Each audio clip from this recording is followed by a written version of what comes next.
Right, y'all. So I just posted this on social. What is a diagnosis? So scenario is you are called to the ICU. They need help doing a spinal tap on a patient who has a brand new schizophrenia diagnosis. He has been extremely agitated, has a fever, is in kidney failure due to rhabdomyolysis, and is like profusely sweating. So what is the diagnosis here? All right. Later, you are also called to intubate the patient. What paralytic do you use? What do you maybe not use? All right. So I'm going to answer those today. This is going to be a good review for boards. This is going to be a good review of psych meds. This is definitely not something you see on a daily basis. I definitely have never seen it.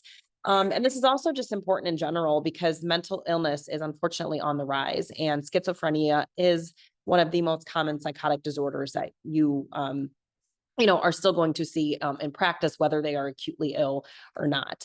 And schizophrenia is treated with dopamine receptor blocking drugs.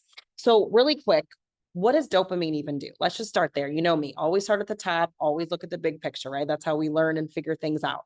So dopamine, we know, well, there's D1 through D4 receptors, but dopamine is going to help the coordination of extrapyramidal movements, right? That's why in Parkinson's disease, there's an issue in your EPS systems, right? That's what dopamine does. It also regulates mental activity, learning, memory, cognition, your mood, depression, and your sleep-wake cycle. Okay. And then third, dopamine also modulates some endocrine functions as well. Okay. So dopamine is one of the inhibitory neurotransmitters involved in the pathophysiology of schizophrenia, and most antipsychotics block the dopamine receptors in the brain, which is going to help reduce kind of like the flow of all these messages, kind of those neurotransmitter that dopamine's like going crazy in there. So if we block that, it helps to reduce those psychotic symptoms. All right. And I get so turned around. Serotonin is also another one that's in the production of it. And I get so turned around with these psych meds. So anytime I can like review these is good for me. So we're going to do a really quick review of some of the common antipsychotics, dopamine receptor blockers. So your phenothiazines, that's like your compazine. All right. So compazine, it's going to inhibit the dopamine receptor at the mesolimbic pathway. Okay. But basically, it's going to antagonize that hyperactivity of dopamine. Okay. And reduce those symptoms. I can't even pronounce these.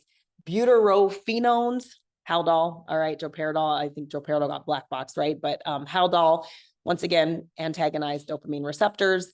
It also can interfere with GABA, norepi, and serotonin activity as well. The thioxanthenes is going to be like your chlorprothiazines. It's like the Thixol, the Thixine is at the end. And that's also going to block the dopamine receptors. Just if you see these, some of these I have to like look up when I see them on the patient's chart because I don't see those every day, you know. Your benzamides, that's amilsupride is one of those, blocking dopamine D2 and D3 receptors. And then you have the novel antipsychotics, which are clozapine. I know olanzapine is another one, and then risperidone. Okay. And risperidone is also going to block dopamine and serotonin receptors in the brain as well. Okay. So imagine you have a patient who is extremely agitated, basically having like a schizophrenic break, right? And they are loading them with all these drugs. What could happen? And then I gave these hints on social. I said, this is super rare. It's on boards, and think Dantrolene or Rivanto. All right. So answer is, this is NMS, Neuroleptic Malignant Syndrome. Okay. Which is caused by dopamine depletion or excessive use of dopamine receptor blockade, right?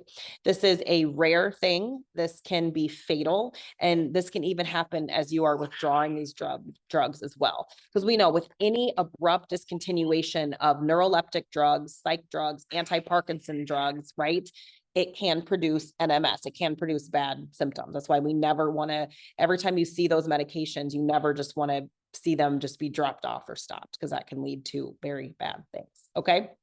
The onset of NMS is not related to the duration of exposure to the drugs, and it can develop within the first 2 weeks of treatment. but it can also occur at any time. So it's just something to watch for. Patients who are extremely catatonic, agitated, and dehydrated are also at further risk for this, okay? So we were called to the bedside to help perform an LP, to also rule out meningitis, because they're kind of ruling everything out. This is what they thought it was, but it's so rare. So they wanted to rule other things out. So taking these medication, you're going to get a blockade of dopamine transmission in 3 places. Then I'm going to butcher these, you guys. The nigrostriatum, okay, that's the part that's going to produce the muscle rigidity, okay, so that's the part that's going to have the muscle rigidity that they get with this. The hypothalamus, right, if you block it there, you're going to get hyperthermia.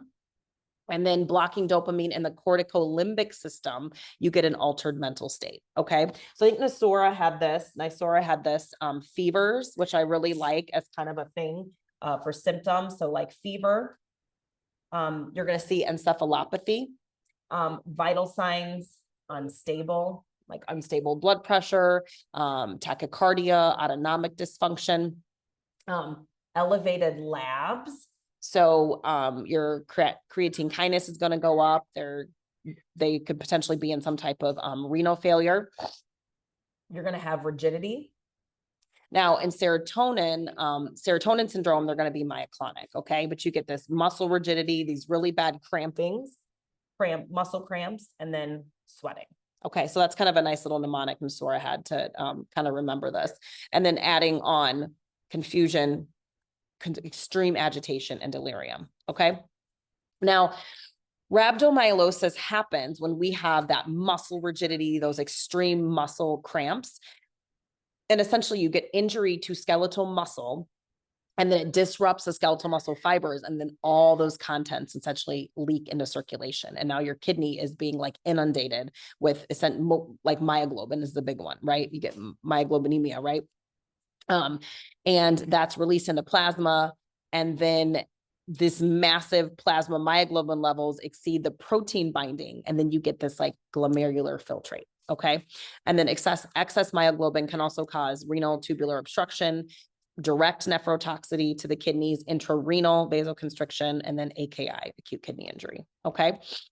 Now, after we had done the spinal tap, we were called in less than 24 hours to intubate the patient. And so I, on further reviewing this NMS, because I hadn't, seen it since like boards, I guess they can get secondary lung infections from this, go hypoxic. They get extremely acidotic. You can see aspiration pneumonia, so it's not uncommon to have to intubate them. You can also see cardiac arrhythmias, pulmonary embolism. You want to get them on low dose heparin ASAP because they are not going to be very mobile at this time. And then you can even see peripheral neuropathy as well. Okay. So how do we treat this? Circulatory support, ventilatory support as well, like we did, hydration, Offermev, Tylenol, cooling blankets, ice packs, cooled IV fluids, right? You really want to like try to alkalize the urine and get things moving through. Obviously you want to avoid all dopamine antagonists. So Reglan, Compazine, Phenergan, droperidol, so we don't even really use that anymore, but that. I know I had asked the question, paralytic to avoid, absolutely avoid sucks. It can actually induce more rhabdomyolysis, and you can also get that potassium leak with that as well, which both of those are not good. You can do rocuronium, can do maybe Nimbex, and then if you do rock, you can do a Sugamidex reversal is okay. For sedation, Precedex, propofol. I know a lot of places Precedex you can use without a tube. Propofol, you have to have a tube. So those are some things that you can think about. I would just probably go for my propofol. It's like my BFF, right? And then treatment. So you can actually treat this with dantrolene, right? So dantrolene, as we all know, we use it to treat MH. It is a direct acting skeletal muscle relaxant. So it's going to reduce that muscular rigidity they're having. It's going to reduce the hyperthermia, and it's going to reduce the CK levels. Okay. So dantrolene is going to inhibit calcium release from the sarcoplasmic reticulum, which is going to decrease calcium available for that muscle contraction, because we need calcium to contract, right? And this will help, also diminish the oxygen consumption as well, tachycardia, all that. So this is really going to like calm them down. Bromocriptine is a dopamine agonist that seems to be very well tolerated by these patients. So using this with dantrolene seems to be a really good in the treatment of this. It'll help get that temperature down. It'll help bring the, get the pressures, the pressure normalized and all that good stuff. So those are a really good team with these. Another dopamine agonist is amantadine, levodopa that we see with Parkinson's patients have also been helpful in this. And then they even said Tegretol. They've used Tegretol. Carbamazepine has been successfully used in some of these patients as well. Okay, so there you go. Never seen this before. So that's a quick little blurb on that. Quick little bonus I want to give you guys is when you're thinking about planning your anesthetic. So let's just say you have a patient who has a schizophrenic history, or they're coming into you. So some things to think about when planning your anesthesia for them, if they're coming in for like a gallbladder or something like that. They do have an impaired biological response to stress. They are at increased risk for illnesses involving the respiratory and the cardiovascular system. Okay, so you want to be on high alert for arrhythmias and things like that. You want to be, watching their vital signs very closely and try to keep them where they live at their baseline, right? Patients who are on antipsychotics, they often have a higher heart rate and they often have a higher risk of hypotension, okay? And they tend to be very sensitive to our anesthetics. So start low, go slow with them, okay? They also, which is interesting, I found out, is they have a higher pain threshold because they have a hypofunctioning NMDA receptors. Okay. They also have abnormal immune systems. They have abnormal pituitary adrenal autonomic dysfunction, and they also run the risk of water intoxication as well. Okay. So be on the lookout for arrhythmias, hypotension, prolonged narcosis from, our narcotics, post-op ileuses, post-op confusion, all the things you want to be thinking about. So you really want to have a light touch when it comes to them and kind of see, obviously look at all the medications they're on. You might not, like I said, staying away from the Reglan and the things like that. You want to really make sure you are controlling their pain. That will help lessen your risk for postoperative confusion, and obviously controlling the stress, because the more cortisol, norepi, inflammatory cytokines that are going crazy, right, that is not going to be helpful for them post-op. So just really trying to keep them, calm and as well managed as you possibly can, because that's the job, right? One last tip. When you are studying, I remember I used to get so just like, oh my God, central anticholinergic syndrome. And then you have serotonin syndrome, and then you have carcinoid syndrome. Like I used to get those all super jumbled. So I would just literally get a chart. I would put all of them side by side so I could clearly see what is the mechanism of each one of these disease processes. And then I would even make another little chart when I got to like the nitty gritty of boards of like, okay, what are the differences? What are the similarities? Like I would kind of pull those things out. But I personally like to be able to see all these things together on one page so I can get them kind of clear in my head. Okay. All right. I hope that was super helpful, y'all. You guys gave amazing answers. You guys are crazy smart, and go out there and give some amazing anesthesia. See you later.